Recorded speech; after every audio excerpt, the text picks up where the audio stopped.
seperti misalnya itu penurunan nilai bangunan atau mesin karena telah digunakan, kemudian berkurangnya nilai persediaan karena rusak dan sebagainya, dan juga karena mungkin nilai perlengkapan yang berkurang karena terpakai. Nah, itu merupakan transaksi-transaksi yang terjadi dalam internal perusahaan. Ya. Nah, kemudian untuk kepentingan pencatatan akuntansi, semua transaksi yang terjadi itu didukung oleh bukti transaksi. Nah, bukti transaksi dalam hal ini adalah sama seperti faktur, nota, kemudian kwitansi, bukti kas masuk, bukti kas keluar. Ini merupakan contoh-contoh bukti transaksi. Atas dasar bukti-bukti transaksi inilah nanti transaksi tersebut dicatat ke dalam jurnal umum. Ya, jurnal umum, terkait jurnal umum itu setiap transaksi itu dinyatakan ke dalam debit kredit. Untuk mengetahui pada saat kapan transaksi tersebut di debit dan kapan penyajiannya itu di kredit, ya kita kembali ke kembali lagi ke aturan debit, kredit, dan saldo normal yang telah kita pelajari minggu lalu. Ya. Ketika aktiva bertambah, ketika aktiva berkurang, di mana penempatannya. Kemudian ketika utang, ketika perlengkapan bertambah, ketika utang modal itu bertambah dengan penempatannya. Itu kalian jika lupa bisa lihat lagi, ya, aturan debit kredit tabelnya itu, ya, aturan debit kredit dan saldo normal. Coba kita lihat contoh transaksi. Ya. Bapak Salim sebagai pemilik perusahaan, kalian kan bawa buku ya, jadi bisa dilihat di sana. Ya. Bapak Salim sebagai pemilik perusahaan menyetor modal ke perusahaan senilai 40 juta. Atas transaksi ini, di analisisnya menyetor modal ke perusahaan. Otomatis kasnya bertambah, modalnya bertambah. Nah, kas itu kan merupakan suatu aktiva. Aktiva bertambah di mana? Di debit. Ya. Modal bertambah di mana? Di kredit. Nah, sehingga secara sederhana ditulisnya sebagai berikut untuk ayat jurnalnya. Kas pada modal Bapak Salim senilai 40 juta. Itu penulisan jurnal secara sederhana. Ya.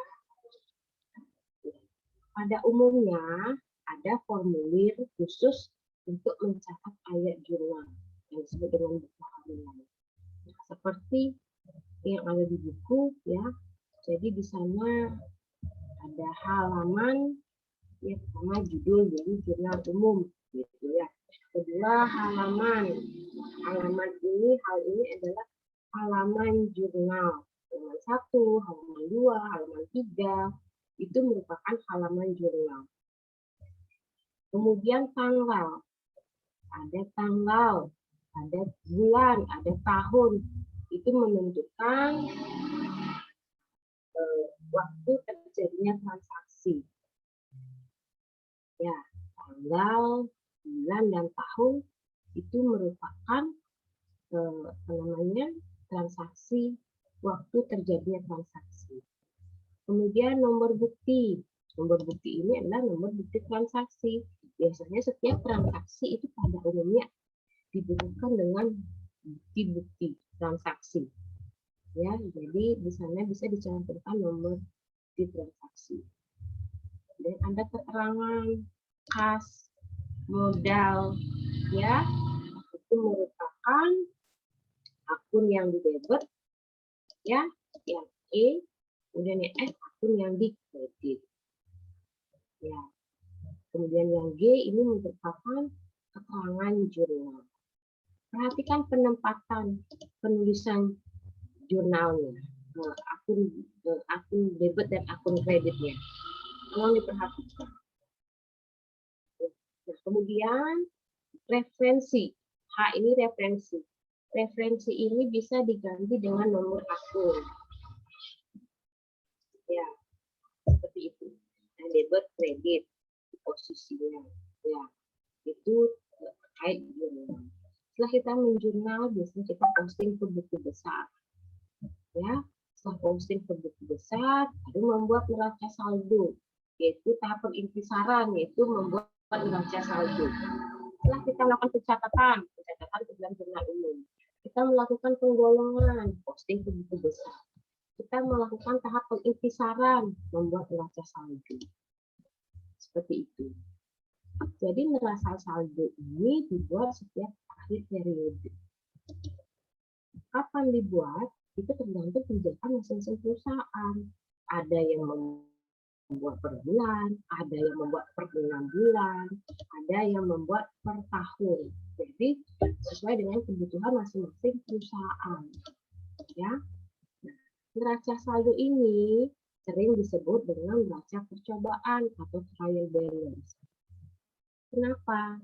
Ya karena saldo-saldo yang terdapat di neraca saldo ini belum menunjukkan kondisi yang sebenarnya. Sehingga neraca saldo ini membutuhkan penyesuaian nantinya. Ya. Ini merupakan contoh neraca saldo pada perusahaan X, di mana ada nama perkiraan, ada debit, dan ada kredit. Perhatikan dalam penyajian neraca saldo, ya. Perhatikan penyajiannya.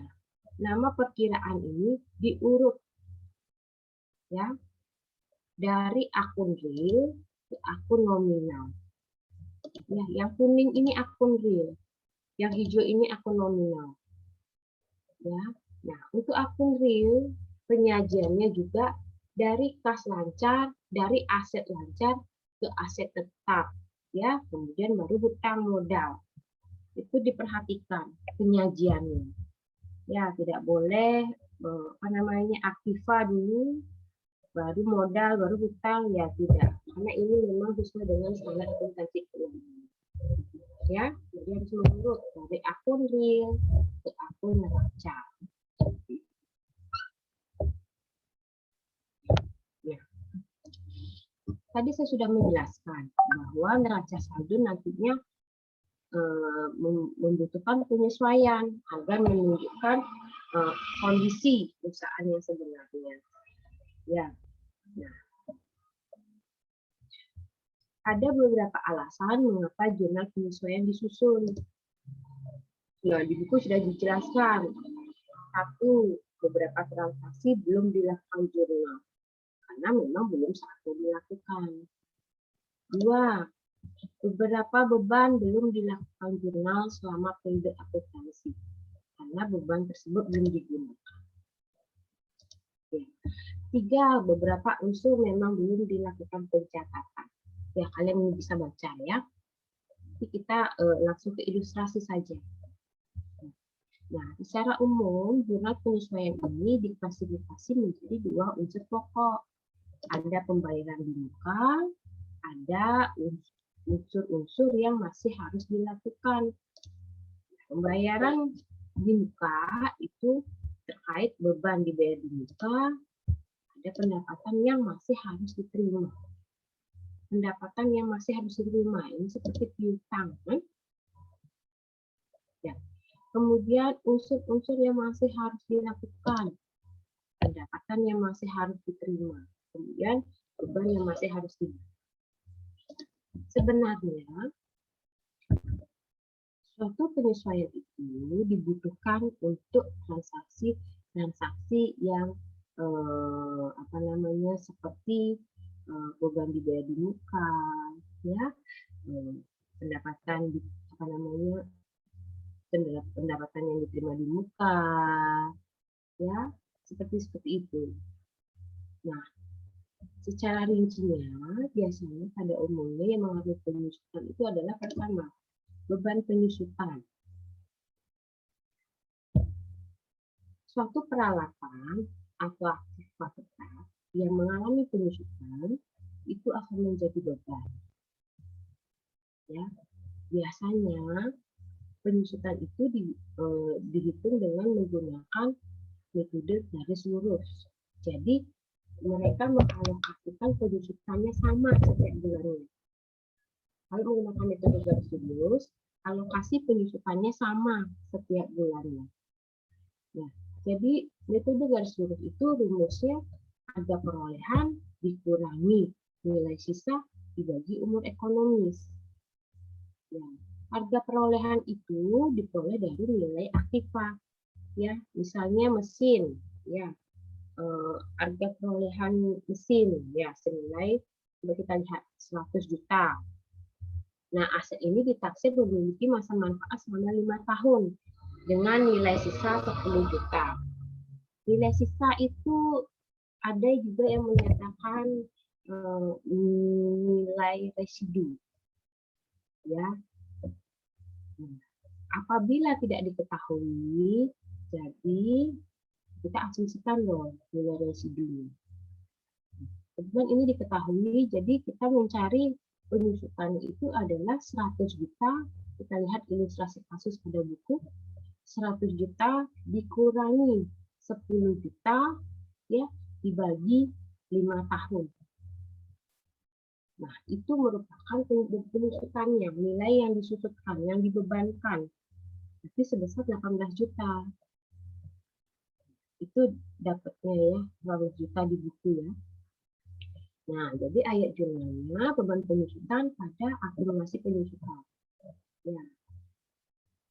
Pada akhir periode akuntansi penyesuaian yang dibuat ya. 31 Desember 2017 kalau neraca saldo yang dibuatnya adalah tahun per tahun.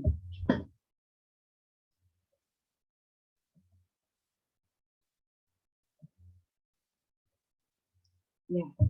Kemudian perlengkapan. Ya, perlengkapan ini adalah unsur yang dibeli oleh perusahaan guna untuk mendukung operasional perusahaan. Perlengkapan yang digunakan itu akan menjadi beban. Itu kata kuncinya. Perlengkapan yang telah terpakai itu akan menjadi beban. Sehingga ayat jurnal penyesuaiannya itu adalah beban perlengkapan pada perlengkapan. Coba kita lihat ilustrasi kasus. Sebuah perusahaan memiliki saldo perlengkapan atau saldo dalam neraca percobaan itu senilai 10 juta. Sampai dengan akhir periode perlengkapan, sampai dengan akhir periode perlengkapan yang sudah terpakai. Jadi seperti teorinya, ini perlengkapan yang terpakai itu akan menjadi beban. Ya. Jadi yang dicatat adalah sebesar 8 juta. Karena 8 juta yang terpakai di buku keliru ya. Tolong mungkin salah ketik. Ya, harusnya 8 juta bukan 6 juta.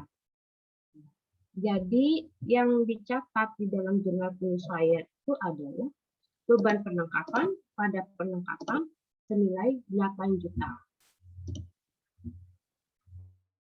Itu ayat jurnal. Nah, ini kan sudah diketahui nilai perlengkapan yang terpakai. Bagaimana jika pada suatu kasus yang diketahui itu adalah sisa perlengkapannya? Maka kita cari terlebih dahulu berapa perlengkapan yang terpakai. Nah, misalnya sebuah perusahaan memiliki saldo perlengkapan sama ya, jadi 10 juta. Ya.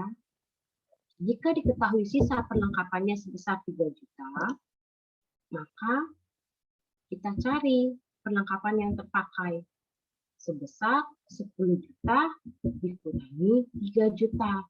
Jadi 7 juta. Ya. Jadi 7 juta inilah yang merupakan beban perlengkapan. Ya.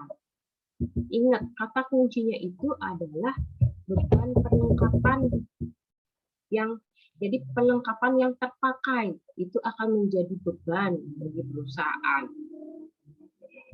Ya. Nah, jadi ayat jurnalnya beban perlengkapan pada perlengkapan senilai 7 juta. Perhatikan ya, perlengkapan ini tidak mengalami penyusutan. Nah, dia mengalami penyusutan itu adalah peralatan dan aset tetap. Perlengkapan itu tidak mengalami penyusutan karena perlengkapan itu dia kan habis digunakan, ya, berkurang karena digunakan, ya. Nah, kemudian yang ketiga, beban yang masih harus dibayar. Beban yang masih harus dibayar ini merupakan beban yang telah menjadi beban perusahaan sampai akhir periode akuntansi. Namun ada namunnya ini.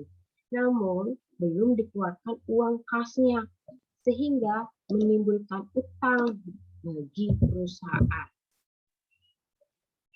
Penyesuaian ini timbul karena prinsip accrual basis yang ditetapkan oleh SAK. Accrual basis ini merupakan prinsip akuntansi, prinsip pencatatan akuntansi di mana transaksi tersebut diakui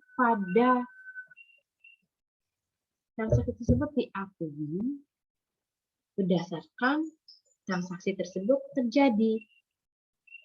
Jadi accrual basis ini transaksi tersebut diakui pada saat terjadinya transaksi.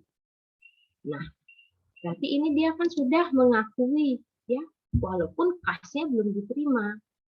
Berarti dia sudah mengakui ini ada transaksi, sehingga dia sudah melakukan pencatatan beban gaji yang timbul, kemudian akibat dari beban gaji yang belum terbayar, sehingga ini muncul utang gaji. Kalau menggunakan prinsip cash basis, itu suatu transaksi diakui pada saat kasnya diterima. Oke. Kalau seperti itu, berarti ini kan belum diakui jadinya, ya. Tapi sesuai dengan standar akuntansi keuangan, pada umumnya yang digunakan itu adalah accrual basis. Prinsip accrual basis. Ya, misalnya gini, kalau cash basis itu ya misalnya piutang, ya. Piutang itu kan pendapatan yang tertunda, pendapatan yang belum dibayarkan oleh pelanggan. Jadi kita sudah melakukan pekerjaan tapi belum menerima uang kas, belum menerima uang. Misalnya kita melakukan pekerjaan bulan Juni, kas diterima bulan Juni. Kalau kita menggunakan cash basis, berarti Juni kan tidak ada pendapatan jadinya. Ya, kalau menggunakan prinsip cash basis. Tetapi pendapatan diakui pada bulan Juli, karena bulan Juli kasnya baru diterima. Seperti itu. Itu prinsip cash basis. Nah, kalau accrual basis, ketika ada pendapatan, ketika ada piutang, ya, pendapatan yang belum dibayar, ya, kita melakukan transaksi bulan Juni itu sudah dicatat transaksinya, walaupun kasnya belum diterima. Itu perbedaannya, ya. Jadi untuk beban yang masih harus dibayar ini membutuhkan penyesuaian karena prinsip accrual basis tersebut. Ya, karena kan beban karena gajinya itu sudah sudah diakui sebagai beban oleh perusahaan, namun pembayarannya itu dilakukan mungkin bulan depan. Ini karena situasi, ya. Bisa saja karena musim pandemi seperti ini, pendapatan suatu perusahaan menurun sehingga harusnya gaji dibayar bulan ini dibawa ke bulan depan. Itu modelnya. Itu ilustrasi kasusnya misalnya di lapangan. Ya. Kemudian contoh-contoh beban yang harus masih dibayar itu misalnya beban gaji. Ya, jika beban gaji maka ayat jurnalnya beban gaji pada utang gaji. Ya, kemudian beban sewa. Jadi jika muncul seperti ini beban sewa pada utang sewa. Nah, begitu seterusnya. Kalian bisa lihat di buku. Kemudian ilustrasi kasus. Nah, perusahaan membukukan beban gaji yang terutang atau beban gaji yang masih harus dibayar sampai dengan periode akuntansi sebesar 10 juta. Nah, untuk itu ayat jurnal perusahaannya adalah beban gaji pada utang gaji. Ya, itu ayat jurnalnya. Ya. Kemudian pendapatan yang masih harus diterima. Terkait pendapatan yang masih harus diterima, ini merupakan pendapatan yang telah menjadi hak perusahaan ya pada periode akuntansi tertentu, tetapi belum dicatat dan belum diterima uangnya, sehingga menimbulkan piutang bagi perusahaan. Nah, contoh transaksi pendapatan yang masih harus diterima itu seperti pendapatan sewa, pendapatan bunga, pendapatan dividen. Ya, jika pendapatan sewa, ya ayat jurnalnya pendapatan sewa pada piutang sewa pada pendapatan sewa. Begitu seterusnya. Ya. Kemudian ilustrasi kasus, ya. Perusahaan membukukan piutang bunga sampai dengan akhir periode sebesar 10 juta. Piutang bunga ini merupakan pendapatan yang masih harus diterima atas simpanan perusahaan di bank yang jatuh tempo setiap tanggal 10 setiap bulan. Jika kalian ketemu kasus seperti ini jangan dibagi 10 juta dibagi 10, ya tidak, karena karena kalau bunga itu jarang ada yang harian. Kalau gaji mungkin, karena kadang ada banyak yang keliru untuk membuat jurnal penyesuaian, ya. Misalnya bunga sekian, piutang bunganya sekian. Nah, ada tanggal 10 setiap bulannya, itu kadang dibagi mereka. Jadi itu yang membutuhkan penyesuaian. Keliru. Ya. Kalau gaji, mungkin ada kemungkinan itu dibagi tanggal. Ya, karena kan pembayaran gaji itu bisa saja mingguan, bulanan, ya, atau dihitung berdasarkan harian, ya upah itu ya. Kalau bunga itu biasanya setiap bulan. Ya, jadi untuk ayat jurnal pendapatan bunga ini, di piutang bunga ini, ya piutang bunga pada pendapatan bunga senilai 10 juta. Ya, itu terkait pendapatan yang masih harus diterima. Kemudian beban dibayar di muka. Beban dibayar di muka ini konsepnya itu adalah bebannya itu beban itu kasnya dikeluarkan terlebih dahulu, tetapi manfaat ekonomisnya baru akan dinikmati beberapa periode yang akan datang. Ya, jadi di sini kata kuncinya itu beban dibayar di muka itu adalah kita mengeluarkan dulu kasnya, baru manfaat ekonomisnya dinikmati beberapa periode yang akan datang. Misalnya kehidupan sehari-hari ya, kita ambil contoh ya. Kalian kos, ya, bayar kos. Kalian bayar kos untuk misalnya 3 tahun. Ya, mungkin dari tahun 2010 kalian mulai kos, bayar untuk sampai 2020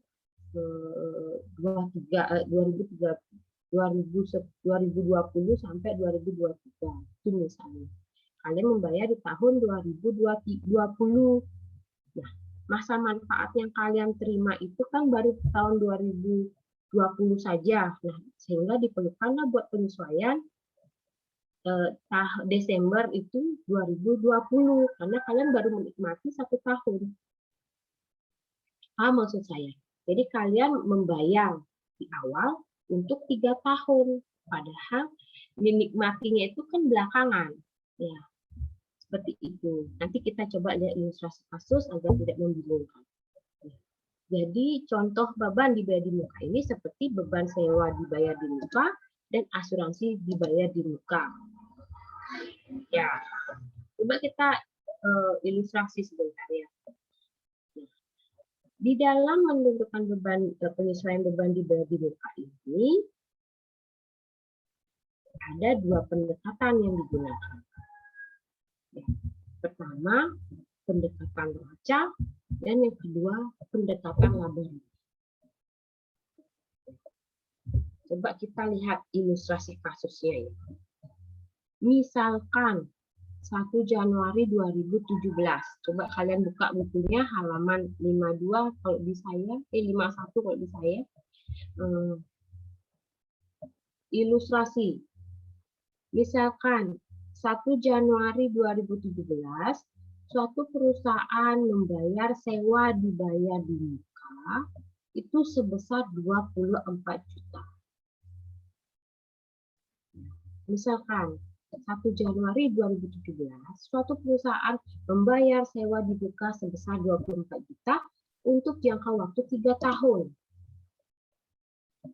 Jadi, penyesuaian itu dilakukan, jika penyesuaian itu dilakukan tiap akhir tahun 31 Desember, maka sewa yang telah jatuh tempo itu atau sewa yang telah dinikmati itu akan menjadi apa?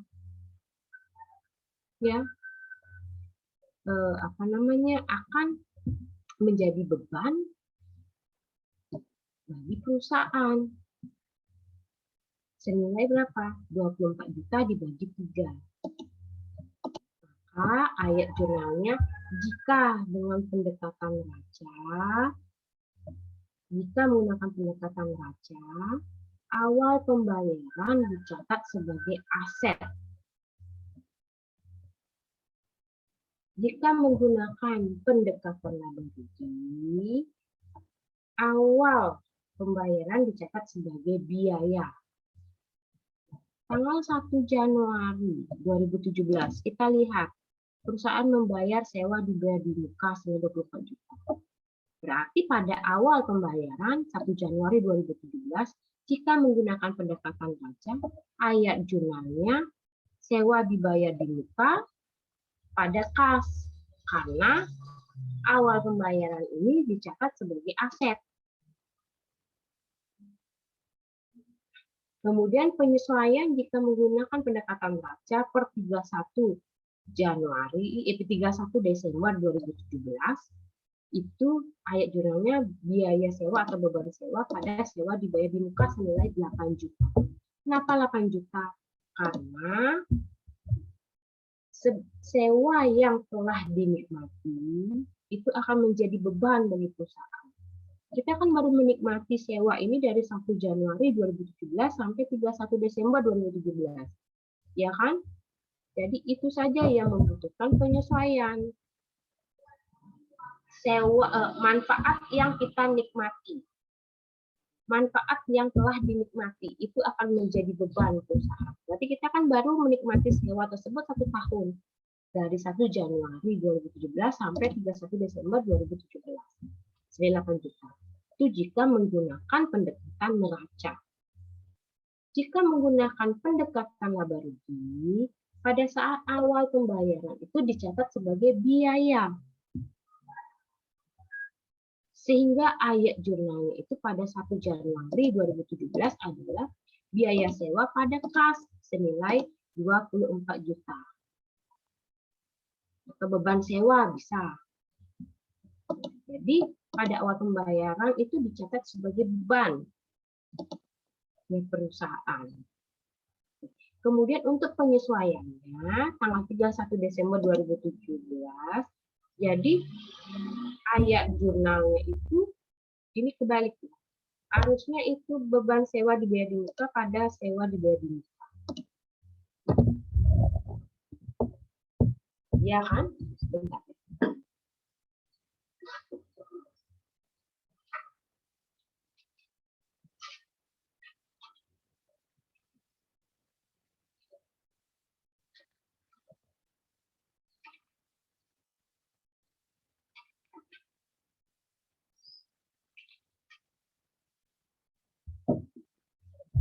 Ya, jadi senilai 16 juta. 16 juta. Di buku keliru ya, Dek. Ya. Di buku keliru ya.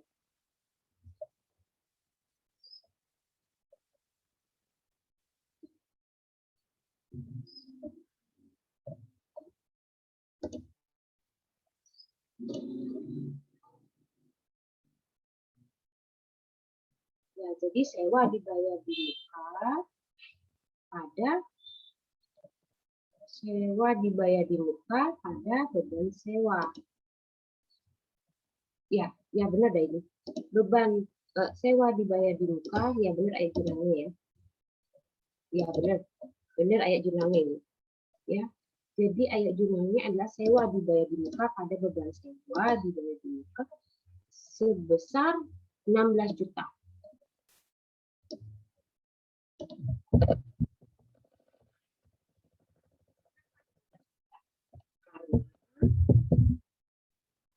Yang perlu penyesuaian itu, yang perlu penyesuaian itu adalah sebesar yang belum menjadi beban perusahaan. Yang sudah menjadi beban perusahaan pada tahun 2017 itu kan sebenarnya 8 juta. Berarti kalau menggunakan pendekatan laba rugi, yang belum menjadi beban perusahaan itulah yang dicatat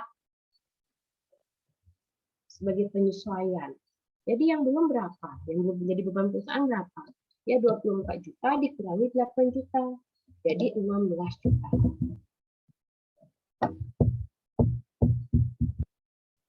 Ya, seperti itu.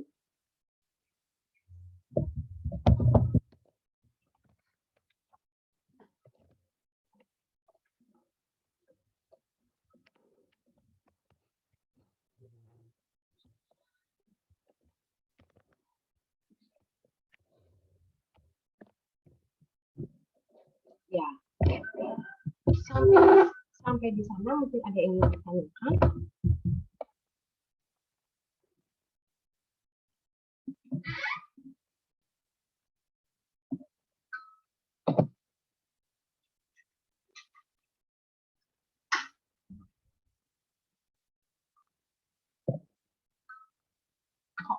Kamera saya hari ini bermasalah ya sepertinya.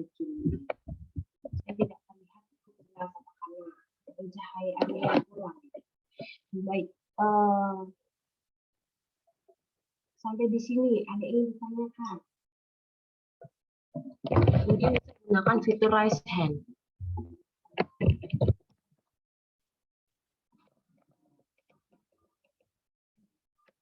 Ya, Indah, silahkan. Baik, Ibu, terima kasih atas waktunya. Di sini saya ingin bertanya, saya belum terlalu paham dalam memasukkan nominal ke kredit atau debitnya, Bu. Kenapa di dalam contoh tadi itu modalnya itu masuk ke dalam kredit, Bu? Kenapa nggak ke debit? Jadi sekian, terima kasih, Bu. Kurang paham pada aturan saldo debit normal ya, saldo normal ya. Cara gimana memasukkan ke debit atau cara menggolongkan ke debit atau ke kreditnya itu, Bu? Oh, nah, masih bingung berarti pembuatan jurnal umum ya. Masih bingung pada saat itu di debit, pada saat kapan di kredit. Nah, coba Indah lihat lagi bukunya. Berapa ini terkait aturan di bab perkiraan ya. Ada aturan saldo, aturan debit, kredit dan saldo normal. Nah, sudah terlihat? Kita kembali lagi di sini. Kita perhatikan aturan debit, kredit, dan saldo normal.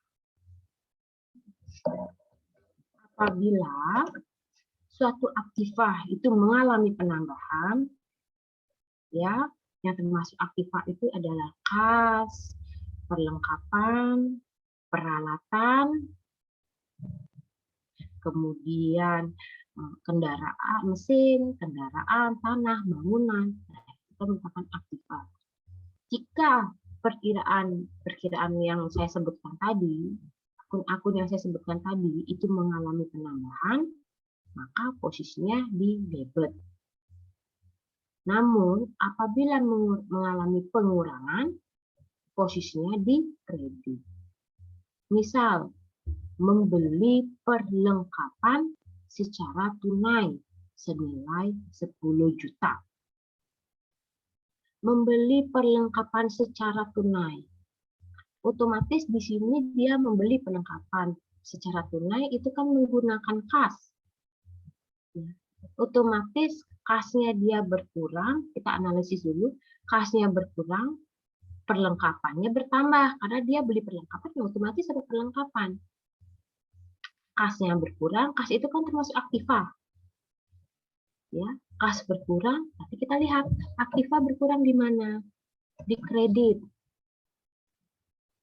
Nah, kemudian tadi perlengkapan bertambah, kan? Perlengkapan termasuk apa? Aktiva juga. Aktiva bertambah di mana? Di debit. Jadi ayat jurnalnya itu perlengkapan di debit, ada kas di kredit senilai 10 juta.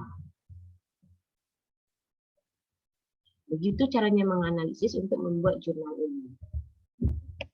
Kemudian apa lagi ya? Membeli perlengkapan secara kredit sekarang. Kalau secara kredit itu kan tidak mengeluarkan uang kas, tetapi muncul utang atau kewajiban. Ya, berarti utangnya dia bertambah karena membeli perlengkapan.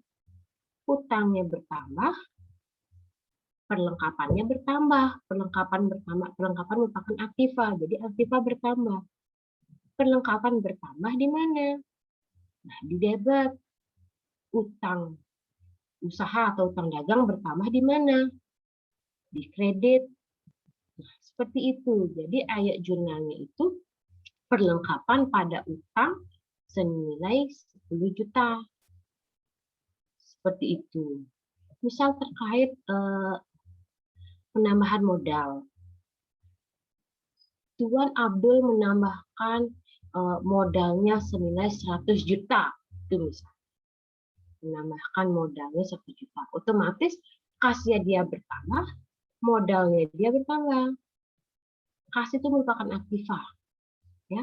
Kas aktiva bertambah di mana? Di debit. Modal bertambah di mana? Di kredit.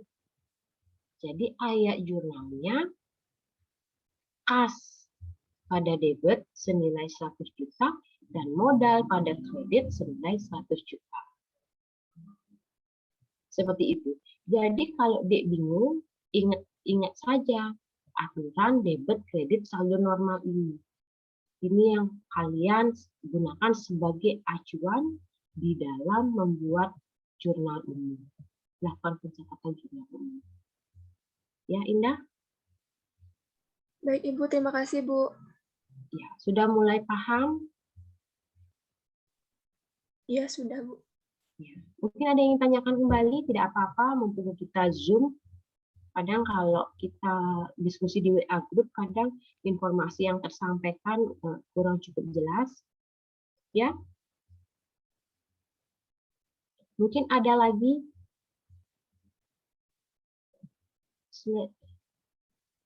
yang ditanyakan. Jadi kalau tidak ada, ya Arya Anggi Darpa Putra silakan.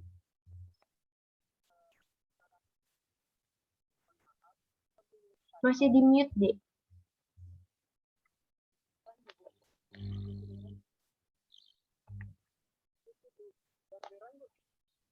Sepertinya Mantau sudah unmute, tapi kok tidak terdengar.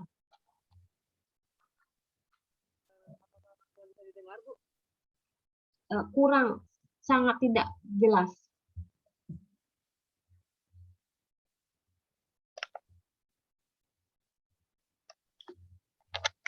Ya, sepertinya sudah coba ngomong.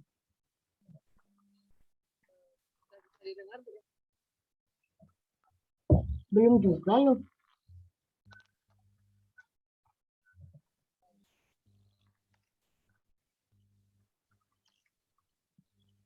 Saya sudah sampai dekat seperti ini. Tidak dengar apa nih?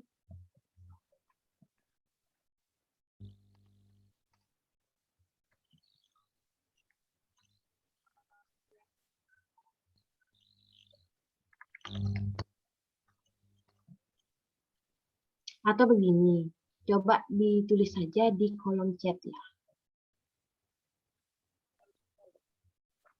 Untuk pertanyaannya.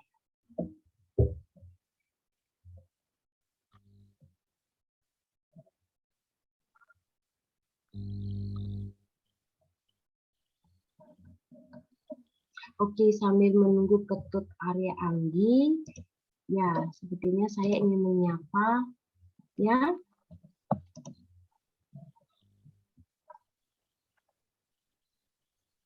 Rokayati ya. Sudah mulai join ya, Dek? Sudah, Bu. Ya. Berarti Rokayati nanti akan mengikuti kelas saya per hari ini, itu ya. Ya, Bu. Untuk pengumpulan tugasnya, apa Dek sudah paham? Belum, Bu. Ya. Coba mana Rokayati ya? Kok saya nggak lihat.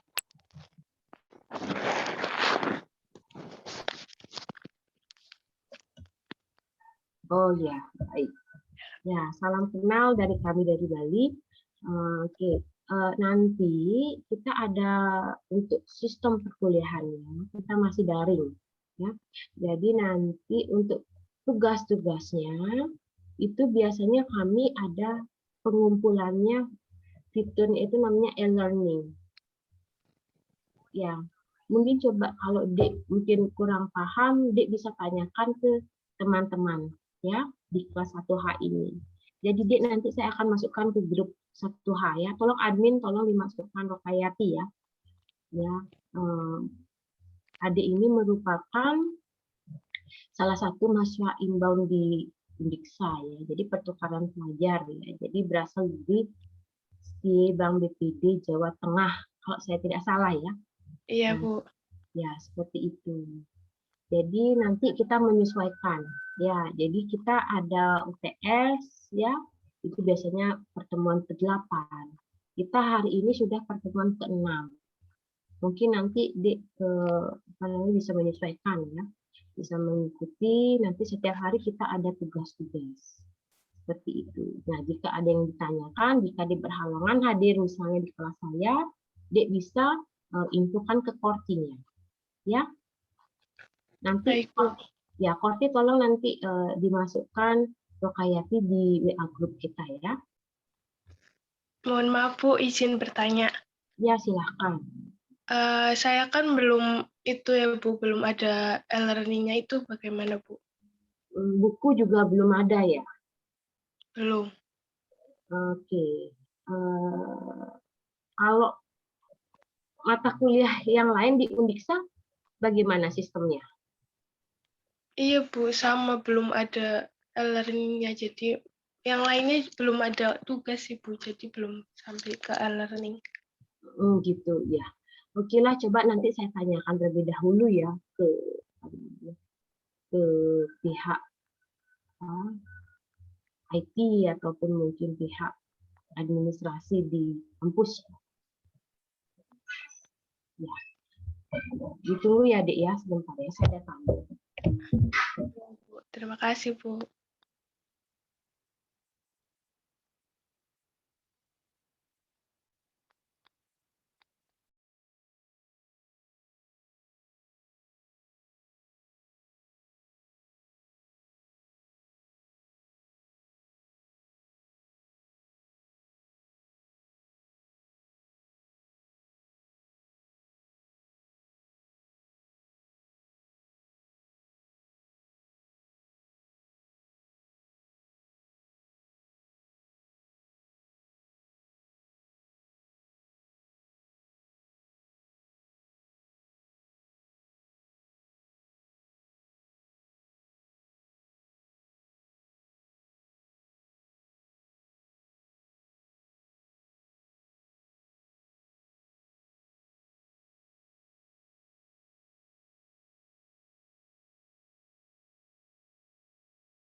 Baik, saya lanjut ya. Untuk Rokayati nanti coba saya tanyakan ya bagaimana sistem e-learning-nya Dik ya. Ya kalau gitu mungkin nanti bisa jadi saya tugasnya ya. Nanti saya berikan soalnya. Ya. Oke, terima kasih ya Rokayati. Selamat bergabung di kelas ini.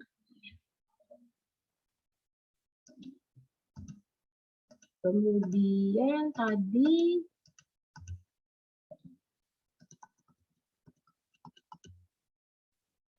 Arya Anggi, Ketuk Arya, sudah chat. Mohon maaf Bu, bisa didengar nih Bu ya? Oh, sudah. Jadi saya di sini bertanya terkait jurnal penyesuaian itu pada beban dibayar di muka itu kan ada 2 pendekatan. Ya, Jadi itu saya masih bingung di antara kedua pendekatannya itu Bu. ya. Itu kan ada 2 pendekatan. Jadi dia mau menggunakan pendekatan yang mana saja bisa. Karena coba kalian lihat ya, di buku itu kadang ada beberapa referensi yang mungkin ada beberapa referensi yang tidak menyatakan ini pendekatan baca atau pendekatan laba rugi. Makanya jurnal itu beda-beda kan, ada kok begini jurnalnya Bu seperti ini. Kadang kalau misalnya ada beban dibayar di muka, kenapa seperti ini jurnalnya, sedangkan di buku seperti ini. Ya mungkin itu mereka menggunakan pendekatan hanya satu, mungkin hanya neraca saja tanpa menyatakan itu pendekatan baca atau pendekatan laba rugi. Nah, sebenarnya pada umumnya kalian boleh menggunakan pendekatan yang mana saja. Namun jika menggunakan pendekatan baca, ya pembayaran awal itu dicatat sebagai aset. Jadi untuk penyesuaiannya pun ya kalian bisa ikuti sesuai dengan pencatatan sebagai aset. Jangan misalnya ketika misalnya campuran itu sih jarang, tidak boleh.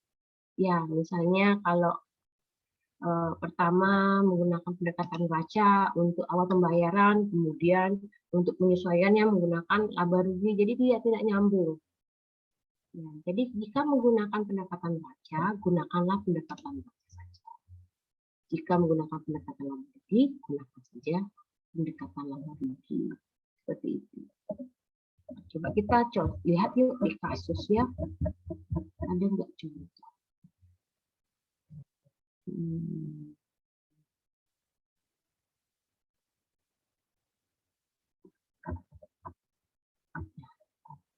Itu kan itu kan beban ya, beban yang beban dibayar di muka. Ya, coba saya lanjut lagi sedikit ya. Terkait pendapatan dibayar di muka. Ini sebenarnya sama. Ya, pada beban dibayar di muka. Hanya saja ini merupakan pendapatan, yang tadi merupakan beban. Sama juga pendekatan baca, pendekatan laba rugi. Jika menggunakan pendekatan baca, jadi pada awal penerimaan kas itu dicatat sebagai kewajiban. Namun jika menggunakan pendekatan laba rugi, pada awal penerimaan kas itu dicatat sebagai pendapatan. Jadi ayat jurnalnya seperti ini, kalian bisa baca di buku. Coba kita ke ilustrasi. Nah, ini PT ABC. Ini daftar saldo per 30 Juni 2013. Seperti yang saya sampaikan, pembuatan neraca saldo ada yang membuat bulanan, ada yang membuat per 6 bulan, ada yang membuat yang per tahunan.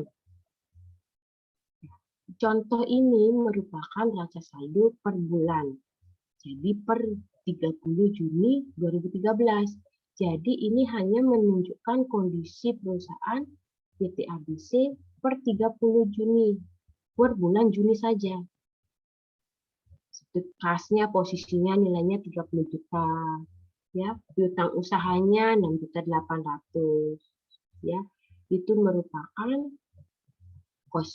kondisi perusahaan PT ABC ya untuk bulan Juni 2013. Nah, di mana kalian lihat penyajian daftar nilai daftar saldonya, neraca saldonya. Lihat itu dari akun real ke akun nominal. Ya, pendapatan dan biaya-biaya paling bawah penyajiannya. Nah, coba kita lihat. Nah, itu merupakan neraca saldo PT ABC. Kemudian informasi yang diperoleh terkait dengan pencatatan penyesuaian yang harus dilakukan. Nah, A. Biaya asuransi tertanggal 1 Juni senilai 1.200.000. Asuransi tanggal 1 Juni senilai 1.200.000 untuk 24 bulan terhitung sejak tanggal 1 Juni 2017. Berarti ini mulainya itu ceritanya mulai itu bulan Juni untuk 24 bulan. Ya kan? Dari Juni 2013 berarti untuk 2 tahun berarti 1 Juni 2015 berakhirnya. Ya, tapi kita di sini diinfokan untuk melakukan penyesuaian per bulan Juni saja. Ya, karena ini kan merupakan neraca saldo per 30 Juni 2013.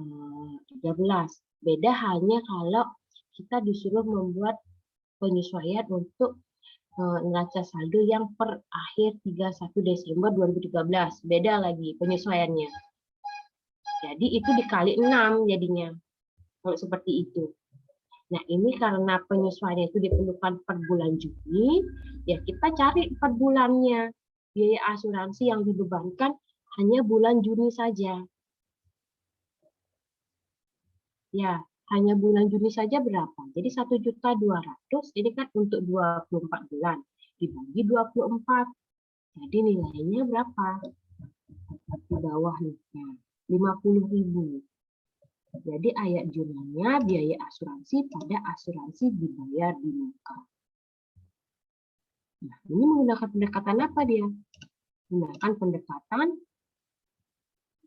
neraca laba rugi. Kita lihat lagi kalau lupa. Neraca. Seperti itu. Tapi pada umumnya rata-rata jarang menggunakan yang pendekatan laba rugi. Mereka lebih cenderung menggunakan pendekatan neraca. Hal ini berkaitan dengan accrual basis tersebut. Ya, kalau dia menggunakan metode cash basis, ya mungkin dia bayar baru diakui gitu ya.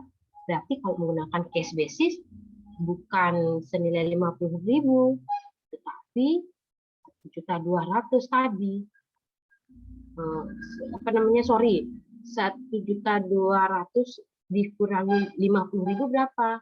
Nah, itu yang diakui penyesuaiannya. Karena kan sesuai dengan konsep tadi bahwa kalau menggunakan metode laba rugi yang melalui penyesuaian adalah beban yang belum diakui. Ya kan? Ini kita kan baru mengakui bulan Juni saja.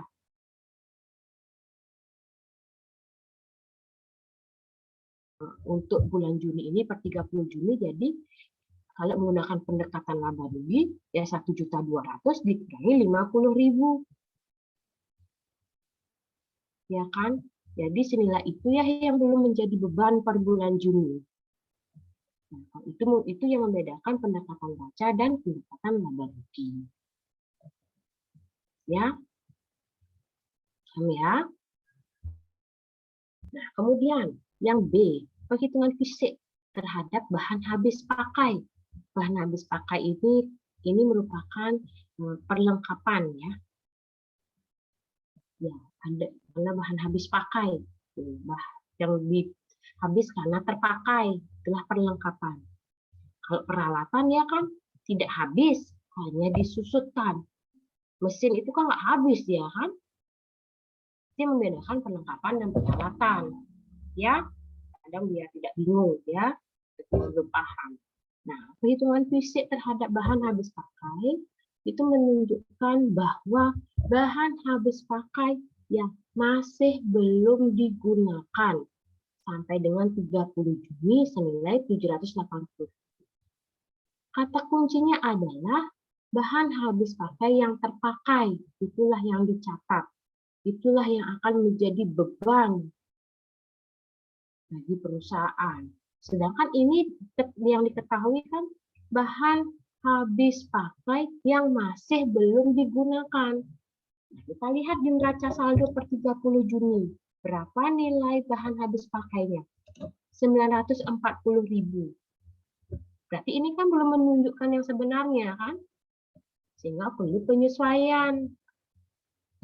Nah, jadi berapa yang terpakai sebenarnya? 940.000 ini dikurangi 780.000. Ya, jadi yang perlu penyesuaian itu adalah sebesar 160.000. Ya, beban perlengkapan pada perlengkapan. Itu ayat jurnalnya. Ya, sampai di sana. Sudah mulai paham?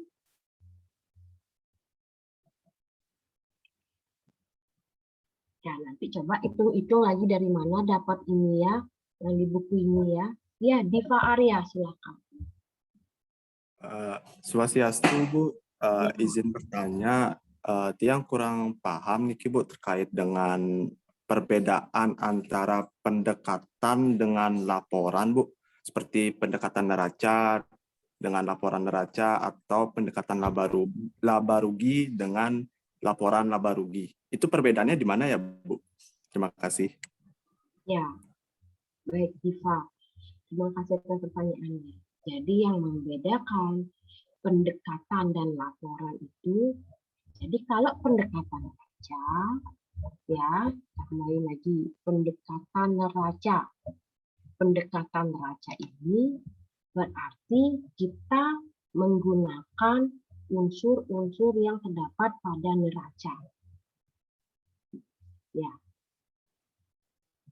Membuat ayat jurnal itu yang dibutuhkan itu adalah unsur akun-akun yang terdapat pada neraca. Ya. Sedangkan laba rugi itu akun-akun yang terdapat pada laba rugi. Itu yang membedakan pendekatan neraca dan laba rugi. Nah, terkait laporan keuangannya, ya kalau neraca itu ya memang laporan keuangan yang menunjukkan kondisi perusahaan, posisi perusahaan, bukan kondisi. Neraca itu menunjukkan posisi perusahaan, berapa aktiva yang dimiliki, berapa hutang yang dimiliki, berapa modal yang dimiliki. Kalau laporan keuangan berupa laporan laba rugi itu merupakan laporan keuangan yang menunjukkan perusahaan tersebut dalam kondisi atau laba, di mana elemen-elemen yang terdapat pada laporan laba rugi untuk perusahaan jasa itu adalah pendapatan dan biaya-biaya operasional. Jadi jika suatu transaksi menggunakan pendekatan neraca, jadi elemen-elemen yang digunakan di dalam membuat ayat jurnal umum itu adalah elemen-elemen yang terdapat dalam laporan keuangan neraca. Ya, nah jika menggunakan pendekatan laba rugi, jadi di dalam membuat ayat jurnal itu elemen-elemen yang digunakan itu adalah elemen-elemen yang terdapat pada laporan laba rugi. Dia hanya hubungan pendapatan biaya-biaya saja. Itu ada hubungannya dengan laba rugi. Seperti itu yang membedakan. Ya, paham maksud saya, Diva? Oke, paham, Bu. Terima kasih, Bu. Ya, sama-sama. Mungkin ada lagi? Ya, kalau tidak, coba latihan soal. Ya, tugas hari ini itu adalah melatih, membuat tugas kalian adalah menjawab kasus dari untung dekoratos. Ya, untung dekoratos. Ya, untung dekoratos. Ya. Ini merupakan perusahaan jasa. Ya, yang diminta abaikan ini ya, abaikan yang di buku ya, biar tidak bingung. yang diminta, catatlah transaksi-transaksi tersebut ke dalam jurnal umum. Pertama, posting ke buku besar. Ya, buku besarnya boleh bebas, pakai perkiraan T, 4 kolom atau 3 kolom, bebas. Kemudian buatlah neraca saldo. Itu ya. Nah, di dalam pembuatan jurnal umum, acuan nomor akun bisa dilihat pada A ini ya. Kas itu nomornya 11, kelengkapan 12, TRE 16 itu ya. Itu acuan nomor akunnya. Nomor akun itu bisa dicatat pada referensi.